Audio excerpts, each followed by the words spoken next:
Baby girl, did you get my postcard? What do you mean dead? What do you mean Earp?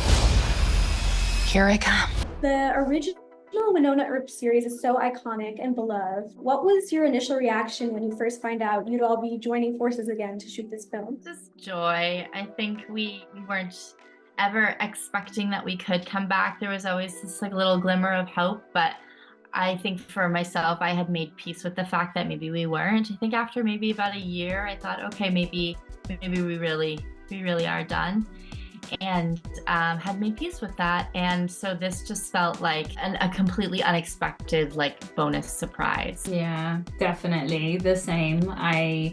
We really had said our goodbyes, I think, in many ways, because you couldn't have wrapped up season 4 in a more perfect way. It was just like Emily did such a beautiful job at giving the fans like such a complete story.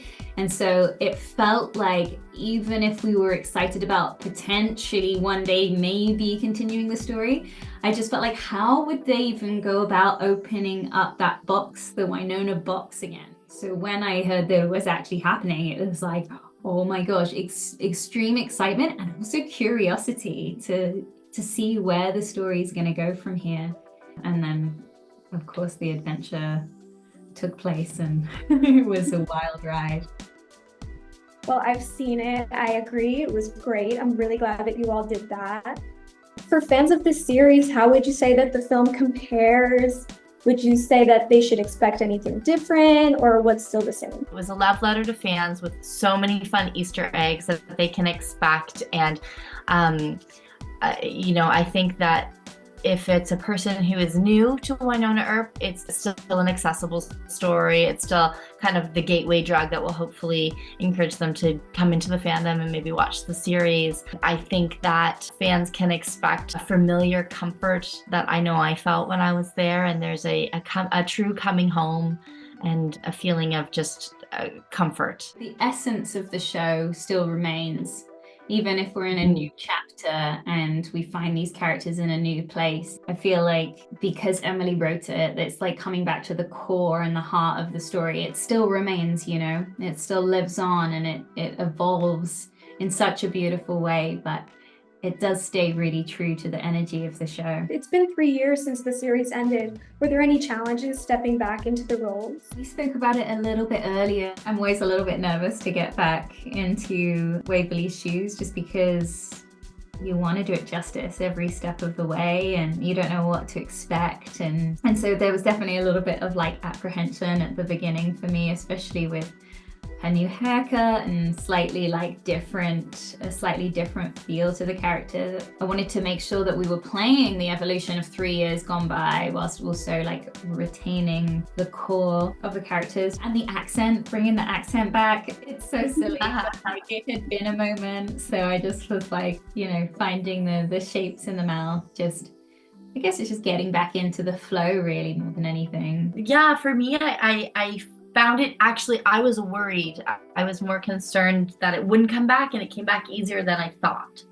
So I was sort of prepared to feel a bit more of a struggle, but it really did feel like stepping into, we had only been gone a few weeks. Like that's really what it felt like for me. So I was really happy about that. Amazing. And I mean, you touched on this a little, but 3 years have gone by. How would you say that Waverly and Nicole's relationship has evolved since the end of the series? We find them still, very much in love, and we spoke earlier about like they still have a really amazing sex life. They are like still really in a honeymoon phase of their relationship, but I think they're sinking into like what is the next chapter. Like this is really what happens after Happily Ever After, and so often we stop following characters. We have the big wedding and the series ends and we go, oh, I guess that's, but this is, talk about amazing representation, getting to see these characters who fans have lived with for all these years.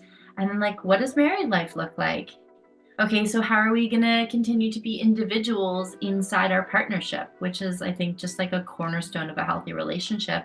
And we explore a lot of that with Haught in the special. It is so cool to see what is after Happily Ever After. Like you're so right. Shows usually wrap it up with a big wedding and it's done and that's the end. And you're like, oh, I guess that's what relationships are. Like this perfect ending, and then you live them in real life and you're like, that is not how my story went. My relationship, yeah, totally. You know, like as much as I appreciate that like beautiful, like romantic display of relationship, I think there's something so reassuring that we see the conflict points and the things that come up for them, and I really enjoyed exploring that. These characters have brought such meaningful representation to the LGBTQ community. What does it mean to you to be bringing this representation to the genre of Western film, which historically has been very straight, male-centric? Yeah, that's one of the coolest elements of the show. I think the fact that Emily has just flipped everything on its head and been like, all right, in a world where it is usually very sort of male dominated and very hetero dominated, we're gonna like put all of those characters, make all of those characters female, and on top of that we're gonna make two of